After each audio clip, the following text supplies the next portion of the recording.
Vous êtes un vrai fan de Nicky Larson. Il est temps de le prouver grâce à notre quiz sur la série culte. Nicky Larson, l'anime culte qui a fait les beaux jours du Club Dorothée, est disponible en intégralité sur la plateforme ADN et sur MyTF1. Pour tester vos connaissances sur la série, nous vous proposons un petit quiz. Saurez-vous déjouer les pièges et devenir un aussi grand détective que City Hunter?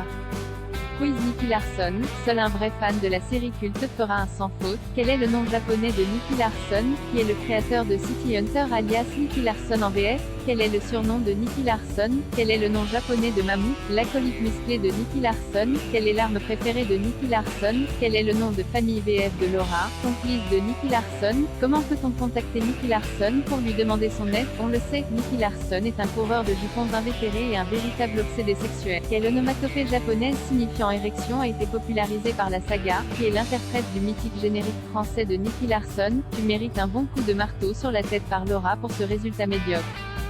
Il est temps de réviser ton Nicky Larson. Bravo, tu es digne d'être le disciple de l'étalon de Shinjuku.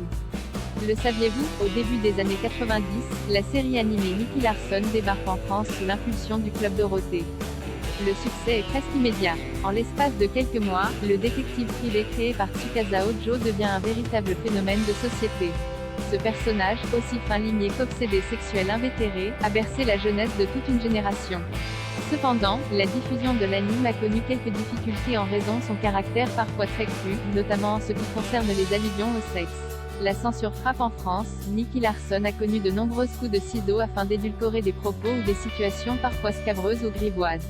Par exemple, des dialogues et des scènes de nudité ont été censurés, le sang purement et simplement supprimé. Des séquences avec Laura se déguisant en homme ont aussi subi le même sort.